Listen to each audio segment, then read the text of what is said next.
How a super empath poaches a narcissist vertical bar, HENG wisdom. The greatest punishment for a narcissist is not revenge, it's exposure. A super empath doesn't need to raise their voice or fight back. They simply see the truth and refuse to play the game. The narcissist feeds on control, chaos, attention, but the empath starves them with silence, with presence, with emotional clarity. You don't torture the narcissist by attacking them. You do it by healing yourself, because nothing unsettles a manipulator more than someone they can no longer manipulate.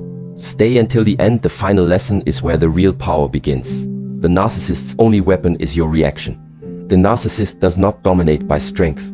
They dominate through distortion. They don't need to shout, control your schedule, or make visible demands to manipulate you. All they need is one thing: your reaction. That's their access point. That's the door. They bait you with subtle jabs, backhanded compliments, guilt-laced questions, and emotional sabotage. They plant seeds of confusion, not to destroy you outright, but to make you do the job yourself. The narcissist survives by getting inside your nervous system, by rewriting the way you interpret reality. And the moment you start reacting, explaining, justifying, defending, you're no longer standing in your truth. You've stepped into their frame. And once you enter that frame, everything becomes fog. You don't know what's real anymore. You don't know who you are around them. You just know you're drained, uncertain, walking on eggshells, slowly dissolving. This is the brilliance of their strategy. It's covert. They don't use weapons. They use you. They use your empathy, your kindness, your clarity, your need for peace. They know you're the one who reflects, apologizes, and tries to make things right. And so they turn that against you. They trap you not with rage, but with confusion. 1 minute you feel close. The next they're cold. 1 minute you're the love of their life. The next you're the villain in a story you don't understand. And you stay because you think you can fix it. Because they made you believe that you are the unstable one. That you are the problem. That if you just explain better, try harder, give more, they'll stop changing the rules. But they won't. Because the chaos is not accidental, it's the tool, and your reaction is the reward. The empath suffers most in this dynamic, not because they're weak, but because they're wired to feel. They sense shifts, they want resolution, they crave harmony, and they believe deeply in the good in people. So when they're attacked, they don't fight, they understand. When they're manipulated, they reflect. When they're hurt, they reach in instead of pulling away. But that exact softness is what keeps them entangled. The narcissist doesn't feed on conflict. They feed on your effort, your willingness to stay in the room, your willingness to justify yourself over and over again. They don't want healing, they want control. And control is easier to maintain when you never leave the frame they've built for you. But here's what the narcissist fears most: your silence. Not the silence that comes from being hurt, not the silence that's temporary, but the final silence. The silence that doesn't come from punishment, but from clarity. The silence that comes from no longer needing anything from them. Because once you stop needing, you stop reacting. And once you stop reacting, you break the contract. The game ends, and they know it. That's why they will try to provoke you back in. They'll alternate between flattery and cruelty. They'll beg, then blame. They'll act like the victim. They'll remind you of who you were together before everything cracked. But all of it is bait. All of it is a test to see if they can still pull your energy, if they can still make you question yourself, if they can still sit in your head uninvited. The only way out is not to fight harder. The fight is the fuel. The way out is to stop playing, to exit the frame, to stop trying to prove your worth to someone who only values your submission. When a super empath stops explaining, stops apologizing, stops needing, the narcissist begins to fall apart. Not because you attacked them, but because you disappeared from their grip. You became emotionally invisible. You became unavailable to their games. And for someone who thrives on control, that silence is not peace, it's defeat. They don't know what to do with someone they can't move. They can't seduce presence from a soul that has already reclaimed its energy. They can't feed on someone who stopped bleeding attention. So reclaim your breath. Reclaim your nervous system. Reclaim your clarity. And remember, your reaction is the hook. Your energy is the fuel. And your silence, the kind that comes from no longer needing, is the weapon. Walk away without flinching. That's how you win. Not by defeating them, but by becoming someone they can no longer reach. Power doesn't always announce itself. It doesn't always raise its voice. Sometimes power is the one who stops speaking first. The empath's greatest mistake before they rise is believing that truth alone can win the battle. They explain, they reason, they offer evidence, clarity, compassion, and perspective, hoping that if they just say the right thing, the confusion will end. But the narcissist is not seeking understanding. They are seeking submission. They are not interested in clarity.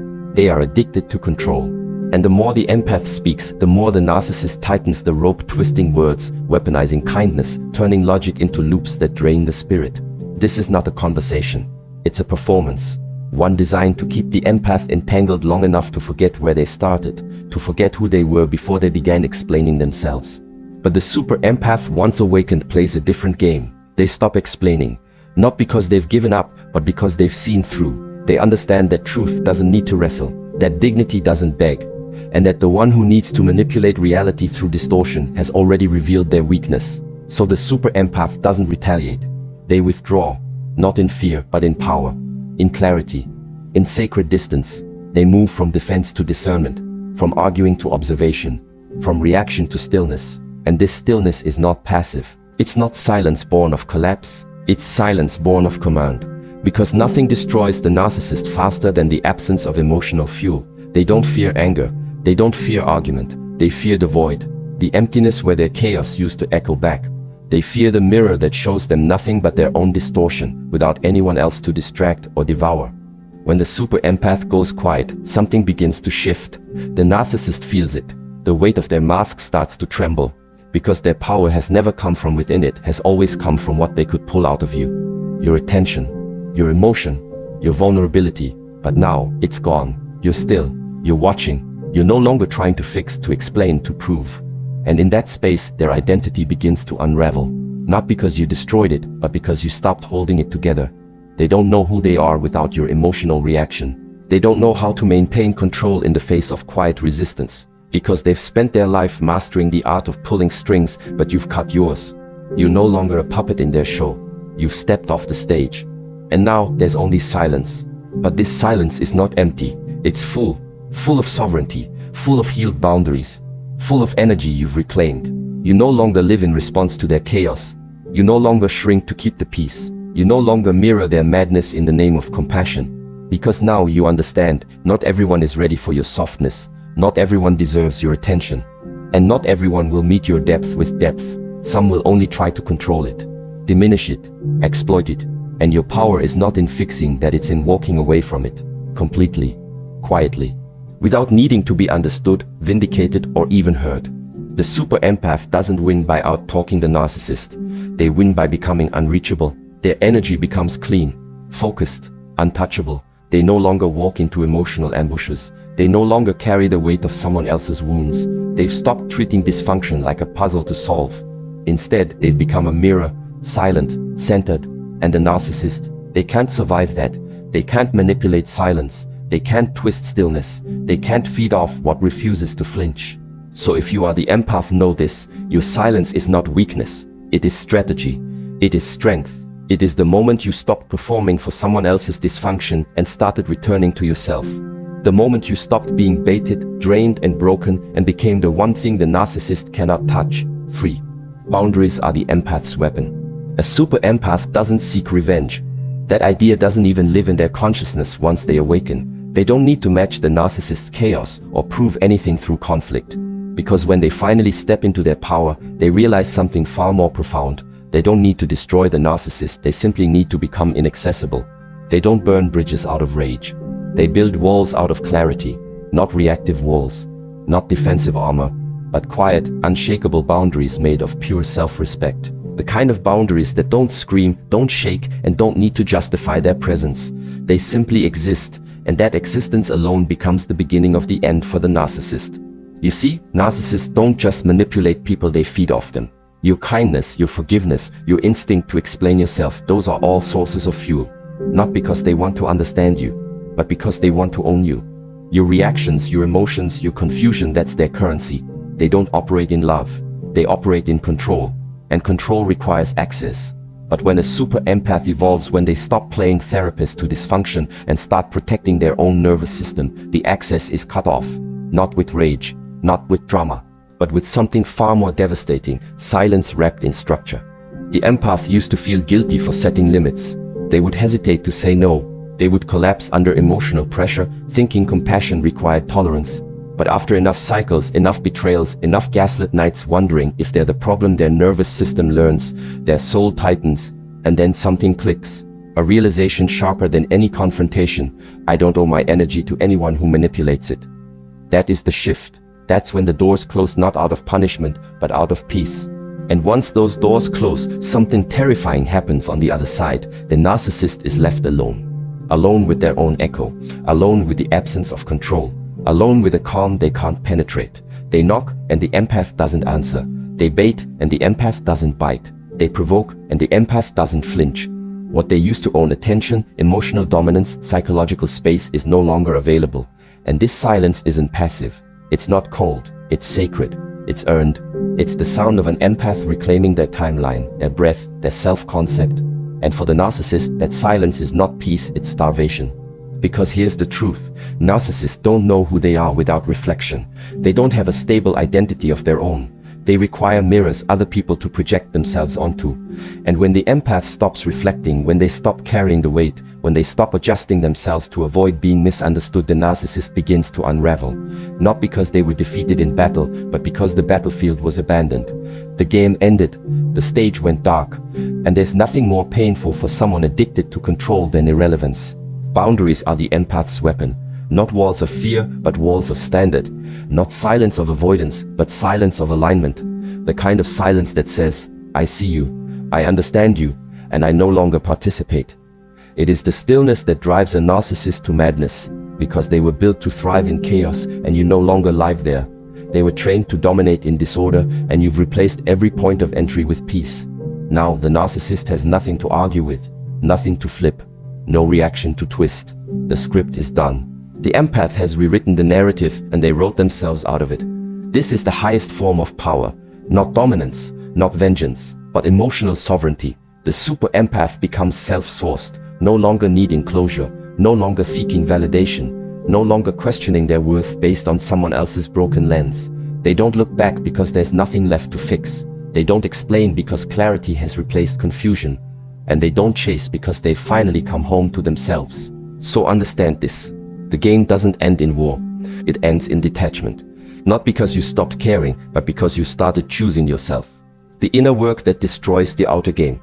The real shift doesn't happen in a dramatic confrontation. It doesn't happen when the empath shouts, slams the door, or finally says everything they've been holding in. That's what the narcissist expects. That's what they prepare for. Because they know how to win that game. They feed on chaos. They twist words. They flip pain into performance. The more dramatic the ending, the more they stay relevant. But the super empath doesn't play that script. They don't explode. They evolve. And that evolution isn't loud. It's internal, quiet, daily. Invisible from the outside until it's far too late to stop. Because the real power, the kind that ends the game completely, comes from inner work. It starts small. The empath begins waking up early, not to run from their thoughts, but to meet them. They sit in silence, not out of sadness, but out of choice. They stop explaining themselves, not because they gave up, but because they finally understood. The narcissist never wanted understanding. They wanted control. And the moment the empath breaks that spell, not with anger, but with structure, everything begins to shift.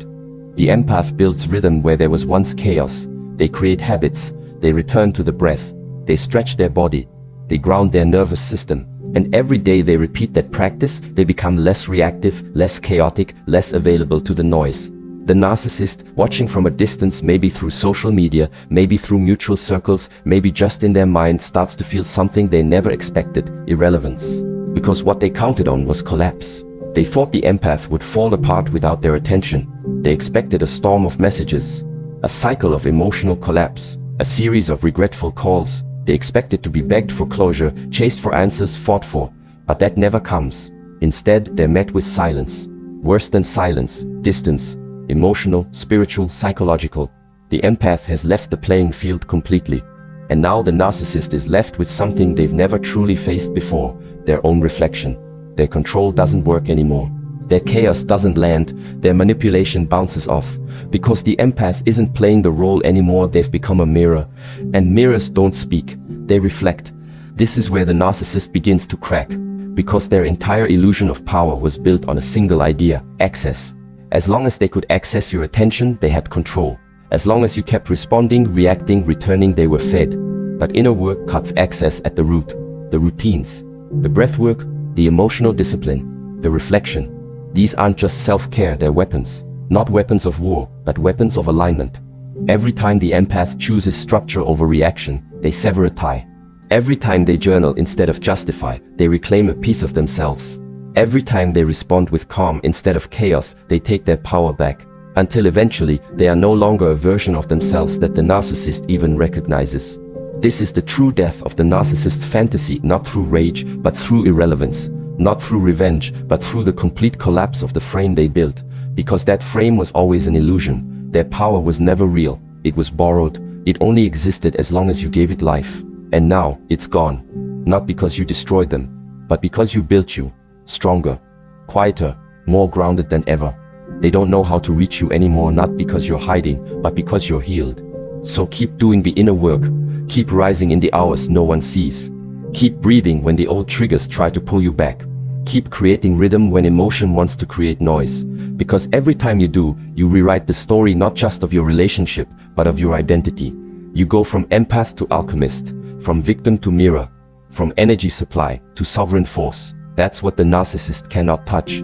Not your presence, not your progress, not your peace. Because the outer game was never real. The inner work is. And now it's all that remains. Emotional starvation is the narcissist's collapse. The narcissist does not operate like most people. They don't draw energy from within.